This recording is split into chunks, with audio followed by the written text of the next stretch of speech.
Hello, good morning guys. Welcome to my YouTube channel, Markol TV. May papakita lang po ako dito sa dagat, dito sa baybay namin, San Roque. May pump boat na panguhuli ng dilis doon sa laot. Ito ay papakita ko lang sa iyo kung anong klaseng pump boat ito.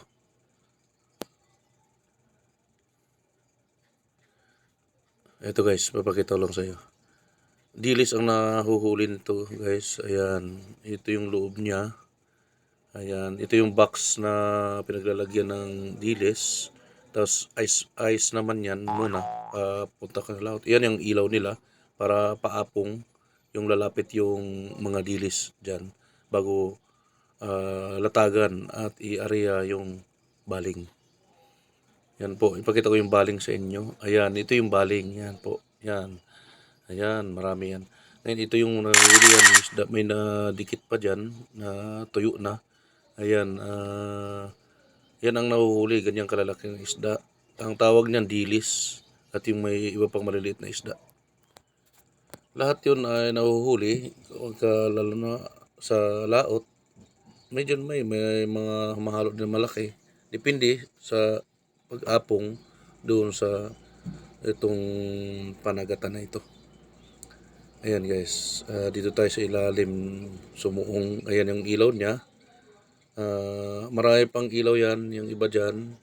Kailangan malakas ang ilaw na yan ay LED para mas maraming sisilong doon sa ilaw nyo, lalapit ng mga isda. Yan, kaya ito may ilaw pa doon sa gilid.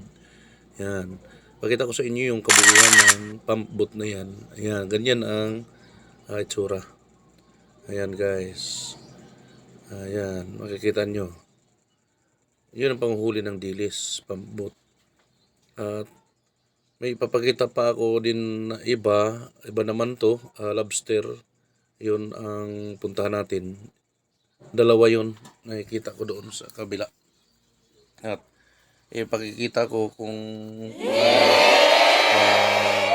panghuhuli ng lobster. Ito, yan. Ito na. Yan yung tawag sa amin ito is ito payaw. Yan ang tawag niyan. Ayan, drum sa ilalim para pangpalitaw. Palitaw yung ano na yung payaw na yan. Yan ang ginagamit na panguhuli doon sa banagan. Yung maliliit, yung anak ng banagan. Yung mga sabi nila seedling. Yun, mahal yan, tag 350 to 200 ang isa sa probinsya namin. Kaya malaki ang income niyan pagka nakahuli ka kahit makasampu o ano. Yan lang sana ibigay ko ang kaalaman natin lahat patungkol dito sa sa mga bagay na to. Thank you.